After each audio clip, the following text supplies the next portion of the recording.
से ये दास बेंगलोर में बीटेक कर रहा है। महाराज जी, यहाँ का एक अनुभव मेरे मन में बहुत गहराई से मेरे को विचलित कर रहा है। महाराज जी ये कहना चाह रहे हैं कि पूरी ईमानदारी और मेहनत से पढ़ाई करते हैं, बट कुछ दूसरे विद्यार्थी हैं जो धोखाधड़ी चीटिंग करके अच्छे मार्क प्राप्त कर लेते हैं। आपको क्या मतलब है? आपको अपने सच्चाई से पढ़ाई से मतलब है। वो ले जाते हैं, वो अच्छी पदवी में पहुंच जाते हैं तो उनका पतन होगा, तुम्हारा नहीं। हमारी बात समझना। जिस दिन उनकी बेईमानी वाली बुद्धि, वो चाहे जिस पदवी में पहुंचे, तो जरूरी नहीं है कि कोई बेईमानी करके अच्छी सर्टिफिकेट बनवाकर अच्छी ग्रेजुएट पदवी में जा रहा है तो वो सुखी ही रहेगा। नहीं बच्चा, तुम मेहनत से पढ़ रहे हो, तुम ठोस हो, तुम जहां खड़े होगे वहां तुम ठोस ही रहोगे, पोले नहीं रहोगे। सत्य सत्य ही रहता है और असत्य को बहुत ऊंचाई से पटका जाता है, ये भी ध्यान रखना, बहुत ऊंचाई से। हाँ, हम ओरिजिनल रहे, नकली न बने। हम अच्छी पढ़ाई पढ़े, अपनी पढ़ाई के नंबर अपने भाग्य के अनुसार जो हमारी उन्नति हो रही है मुझमें संतुष्ट रहना सीखें। हम ये देख करके बहुत बहुत तो परेशानियां हम बाहर से मोल लेते हैं, नहीं लेते ये सब देख करके। नहीं, हमको खुशी होना है अपने में कि मैं ईमानदारी से ठीक से चल रहा हूं, धर्म से चल रहा हूं। अगर मैं नई उन्नति को प्राप्त हो रहा हूं तो मेरी ईमानदारी मेरी उन्नति है, और इसकी बेईमानी एक दिन इसको पतन में ले जाएगी, पक्का ले जाएगी, पक्का ले जाएगी। क्योंकि बुद्धि है ला, वो फ्रॉड बुद्धि है, करेगी फ्रॉड और फंसेगी पक्का। और ईमानदारी से हमें लगता है कि ईमानदारी जो है वो दूसरों के सामने हम उसको प्रमाणित करें या ना करें, हमारे हृदय को शीतल बनाती रहेगी। धर्म अपने हृदय को, और जा हमारा हृदय मस्त है यार, तो तुम कुछ भी कहो क्या फर्क पड़ता है। और हम मस्त नहीं है तो फिर कुछ भी कहो। कोई आज का आदमी जो है ना, पेट भूखा है और ऊपर से घी लगा के चलना चाहता है, समझ रहे? कि हलवा पा के आए, ऐसा आदमी है आज का। और अगर भाई तुम नमक रोटी पा के आओ, पेट तुम्हारा भरा हुआ है ना, तो तुम्हें कहने की जरूरत नहीं है। तो आज का जो स्वभाव मतलब प्रवृत्ति में आ रहा है, पर ये शॉर्टकट अच्छा नहीं है, पक्का वो नष्ट होगा पक्का। और धर्म पूर्वक चलने वाला, माना कि उसके कदम बहुत धीमे चल रहे हैं, लेकिन उसकी चाल को कोई रोक नहीं सकता। अधर्म वाला बहुत बढ़ता दिखाई दे रहा है। जब ज्यादा बल्ब अपनी सामर्थ्य से चमकने लगे तो जानना फ्यूज ही होने वाला है, नहीं हो? तो इसलिए तुम निराश तो हो मत, धर्म से चलो खूब अच्छा। जैसे एग्जाम होता है तो एग्जाम में हम तो मेहनत से पढ़ के जाते हैं पूरा, और तुम्हें दूसरे को क्यों देखना है? हमारी चीज देखना नहीं है। जैसे वो लोग क्या करते हैं, पहले तो खूब पेपर बनाएंगे और घड़ी और फोन वगैरह लेके जाते हैं। हमने टीचर से भी बोला है। नहीं, हम ये कह रहे तुम उनके सुधार क्षेत्र के अधिकारी हो क्या? हमारी सुधार की बात नहीं है। जैसे अभी यहाँ बात खत्म हो गई, मुझे मतलब नहीं कि वो चीटिंग कर रहा है कि नहीं कर रहा है, लेकिन फिर जब पेपर का रिजल्ट आता है तो वो मुझे नीचा दिखाते हैं कि तुम्हारे तो इतने कम आए, मेरे तो तुम्हें अपने पे विश्वास नहीं है, तुम्हें अपनी पढ़ाई पर विश्वास नहीं है। लेकिन थोड़ा हिल जाता है। नहीं, हमको कोई हिला सके, हमें ऐसे नहीं, हमको ऐसे बनना है कि हम सामने वाले को अपनी सच्चाई का चमत्कार दिखा सके, पक्का मानना। हम नहीं, छल फ्रॉड में कोई बहुत से मार्ग है, नहीं, धर्म पूर्वक से आप अच्छी पढ़ाई करो, कभी नकल मत करना। फेल हो गए तो भी पास हो गए। जी मेरी बच्ची भी पढ़ती है मेडिकल में, तो वो मैंने उसको बोल रखा है, वो बोलती है हम बहुत बच्चे होते हैं जो क्लास अटेंड नहीं करते हैं, और एंड में जब एग्जाम देने होता है तो 25,000 35,000 दे करके वो लोग।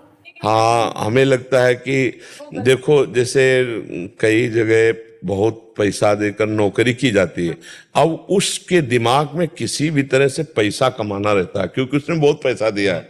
अब फिर वो पकड़ जाता है तो उसकी पदवी भी जाती है, और मतलब हाँ, मतलब बहुत बहुत बुरी। हमें लगता है कि सही ढंग से यदि चला जाए तो बहुत जीवन सुखी रहेगा।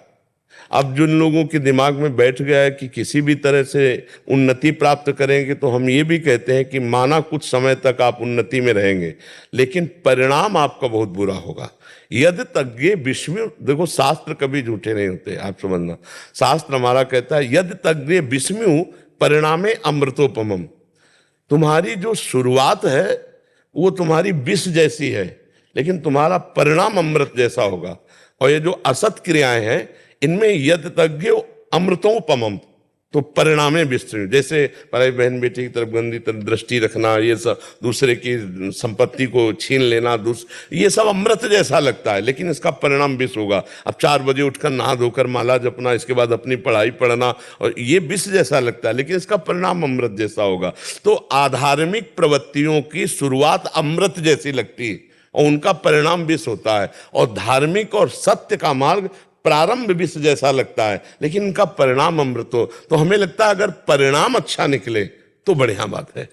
अब वही फ्रॉड करते करते बच्चे आपस ही में ऐसे ब्लैकमेल होते हैं कि शरीर पूरा करने की इच्छा हो जाती है उनकी, कि ना मम्मी से बता पाएंगे हम ये बात, ना पापा से बता पाएंगे, और अब रोज ब्लैकमेल हो रहा है, उनके दिमाग को रोज परेशान किया जाता है।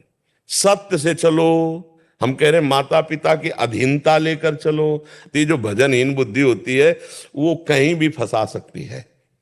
इसलिए हमें लगता है गलत मार्ग में कदम रखना, गलत आचरणों से हमारी बुद्धि प्रभावित हो जाना, गलत लोगों की उन्नति देख करके हमको ये ठीक नहीं है, ये ठीक नहीं, ये हमारी बुद्धि की कमजोरी है। नहीं, मैं धर्म से चलता हूँ, साइकिल से चलता हूँ, पर ठीक है, ये अधर्म से चलता है, गाड़ी से चलता है, लेकिन एक दिन इसका गाड़ी से ही पतन हो जाएगा।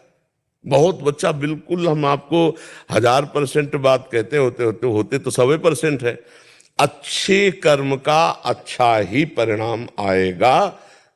थोड़े दिन आपको बुरा लग सकता है, जैसे धर्मराज युधिष्ठिर अच्छाई से चल रहे थे, लेकिन 12 वर्ष का वनवास, 1 वर्ष का अज्ञातवास, छली कपटियों ने जुआ में उसमें, अरे लेकिन परिणाम क्या हुआ?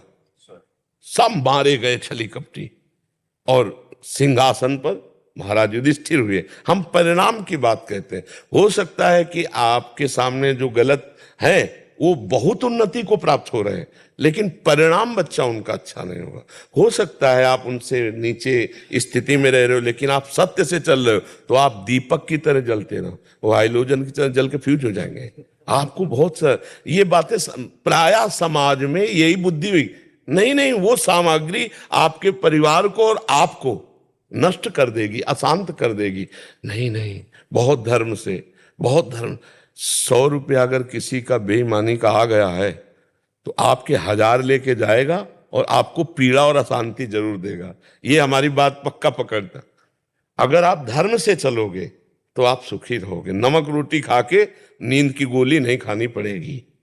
अगर बेईमानी की रबड़ी खाओगे तो नींद की गोली खानी पड़ेगी, और धीरे धीरे आपको अशांति बढ़ती चली जाएगी। हो सकता है डिप्रेशन भी हो जाए। हाँ, बहुत सावधानी से चल रहा है, ठीक है। हाँ, हम मतलब सरल भाषा में आपको हंसते हंसते धर्म की बात बता दी। अब इसको पकड़ के थोड़ा सही मार्ग में चलने में कष्ट तो होता है। देखो, सही मार्ग में कष्ट होता है, लेकिन कष्ट हमको पक्का मजबूत बनाता है। और जो कष्ट के भय से गलत आचरणों में उतर जाते हैं वो भारी कष्ट को सहते हैं। बच्चा भारी कष्ट को सहते हैं। इसलिए थोड़ा कष्ट सहकर सुख में पहुंचना, या थोड़े सुख को लेकर